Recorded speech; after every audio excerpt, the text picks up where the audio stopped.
She's been here for quite some time. She's very passionate. She's a mother. She's a believer in God. And she's a real American patriot. Give it up for Candice! Okay, so this is from the nationalarchives.gov. They said, Abraham Lincoln called the Declaration of Independence a rebuke and a stumbling block to tyranny and oppression. It continues to inspire people around the world to fight for freedom and equality. And our Declaration of Independence reads, when in the course of human events, if it becomes necessary for one people to dissolve the political bands which connect them with another and to assume among the powers of the earth the separate and equal station to which the laws of nature and of the laws of nature's God entitle them, a decent respect to the opinions of mankind requires that they should declare the cause which impel them to separation.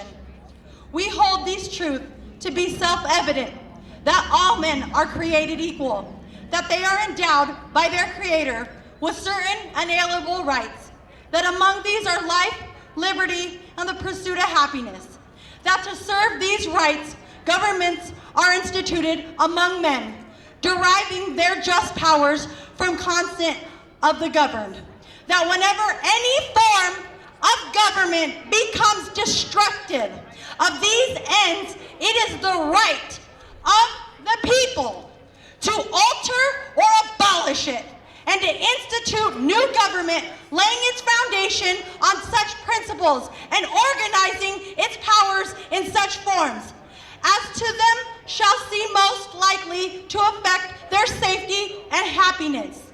Prudence indeed will dictate that governments long established should not be changed for light and transient causes. And accordingly, all experience has shown that mankind are more disposed to suffer, while evils are sufferable, than to do right themselves by abolishing the terms to which they are accustomed to. It's pretty sad that they foresaw that those men were one-of-a-kind kind of people. They changed the course of history for the world. We have lived under tyranny since biblical times, since the beginning of time was written. People have lived under dictatorships and kings, and our forefathers that fought for this country said absolutely not. They changed the world as we know it. They knew that they were one of a kind. But we are what the future of them is. So we need to continue. It says, but when a long train of abuses and unsurpassed pursuing invariably the same object evidences as designed to reduce them under absolute disposition, is their right, it's their duty to throw off such government and provide new guards for their future and security. I'm going to read one more thing. It says, the preamble. These are the lines contemporary Americans know best. We hold these truths to be self-evident, that all men are created equal, that they are endowed by their Creator with certain inalienable rights, that among these are life, liberty, and the pursuit of happiness. These stirring words were designed to convince Americans to put their lives on the line for the cause. That's where we have to be at today, you guys. That's literally where we need to be at today, because this is life and this is death. We know that hundreds of millions of people continue to be persecuted and condemned to death in places that have communist, socialist societies. The difference between socialism and communism is in communism, if you speak against the government, you're dead. I don't know, I've heard of a lot of people getting suicided out there for no dang reason when they try to go against the government. Hillary Clinton, we don't know what that lady does behind closed doors. But I'm just saying, it says, separation from the mother country threatened their sense of security, economic stability, and identity.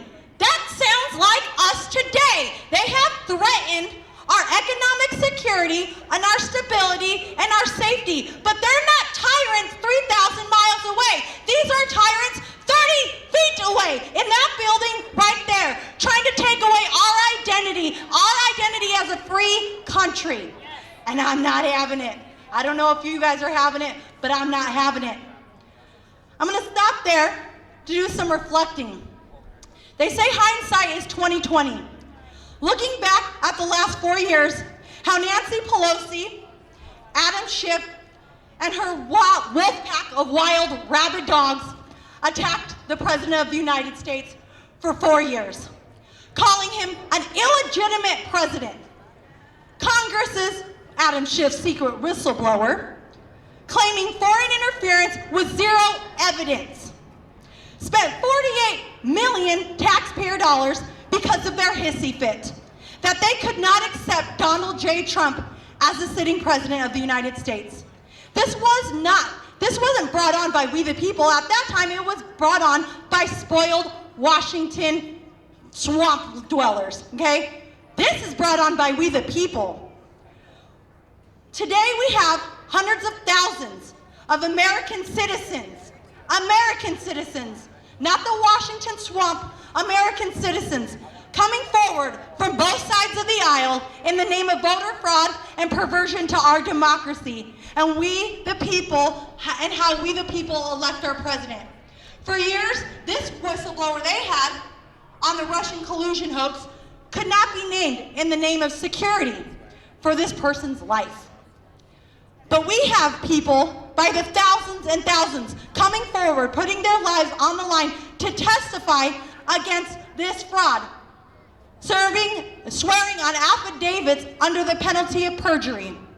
We know the fascist party of the left love to air out our information so people from the BLM and Antifa can cause them harm.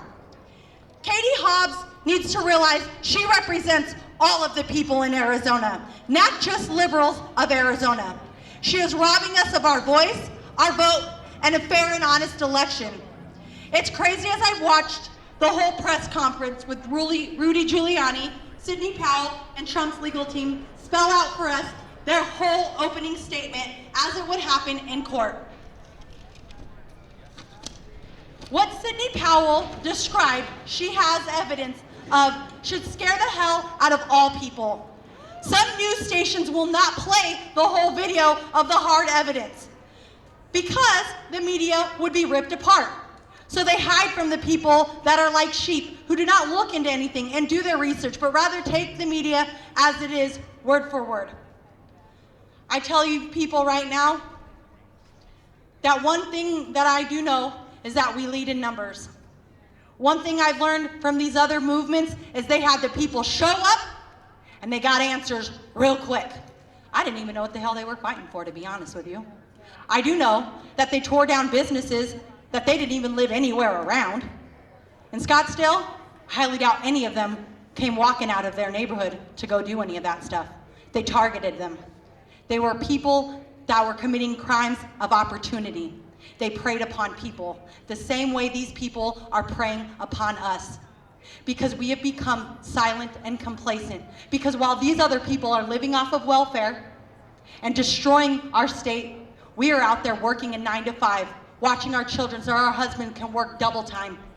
I stand here alone a lot without my husband because he works 2 jobs a day to make sure we have what we've got.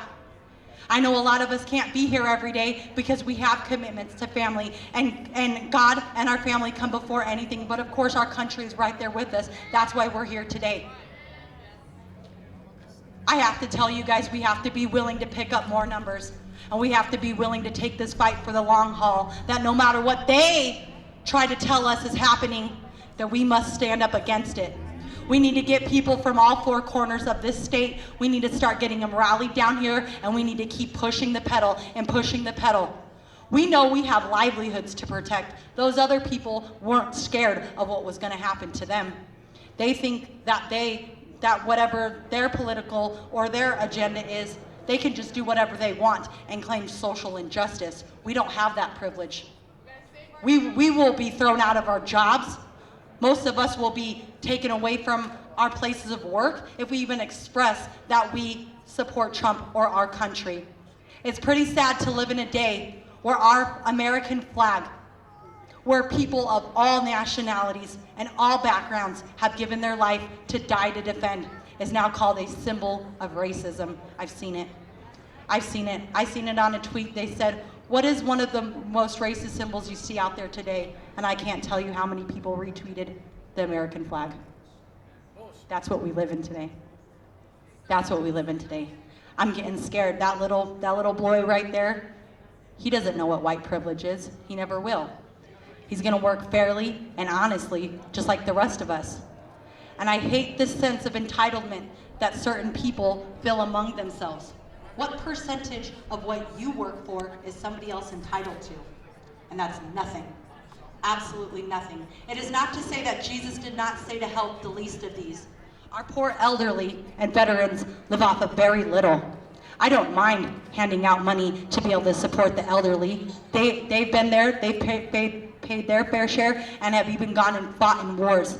Did things we could never even think to have the balls of doing, seen things that we probably could never come back from, and they came back and they made it, and they paved the way for America today. I don't mind helping out the least of these, but I do mind helping out those people that take advantage and become criminals, crimes of opportunity.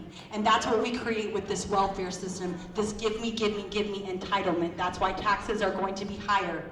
When other people are fighting for this country to get in here tooth and nail, shoving their kids over the border just in hopes that their kid can be on this soil and be able to stay here. So that way they can be able to have the chance to fight to have the American dream. If they think so much of our country, why do we have so many people so divided, calling this the worst place on earth, but you couldn't pay to get them to leave? We are not the same. I hope you look around you and realize who your battle buddies are. Because if it came down to it, you need to look to your right and to your left, because these will be the people that are fighting right alongside of you. May it never come to those days, but if it does, I look forward to seeing you guys on the front line. Hold the line, you guys, and stand your ground. Give her a round of applause.